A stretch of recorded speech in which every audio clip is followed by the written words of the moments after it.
যে যতই কাছের মানুষ বা আপন হোক না কেন, মন খুলে তাকে জীবনের সব কথা বলতে যাবেন না।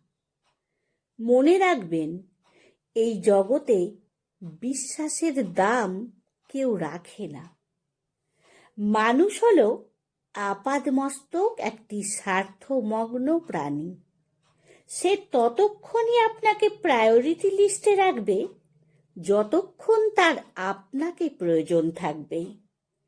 আর যে মুহূর্তে তার এক ফোঁটা স্বার্থ বিঘ্নিত হবে, সে নিজের স্বরূপ ধারণ করে আপনাকে সব রকম উপায়ে আক্রমণ করবে।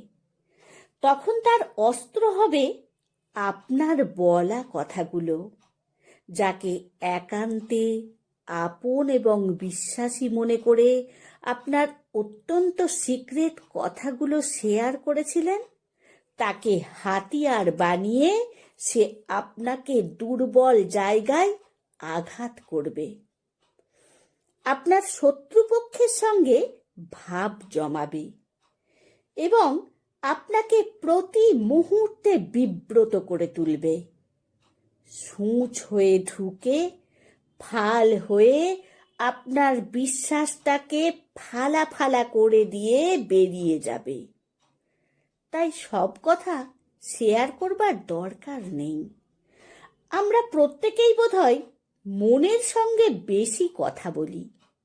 থাক না তেমনই কিছু বিষয়, শুধু আমাদের মনে, যারা আমাদের মৃত্যুর সঙ্গে সঙ্গে আমাদের দেহের সঙ্গে বিলীন হয়ে যাবে চিতাভস্মে।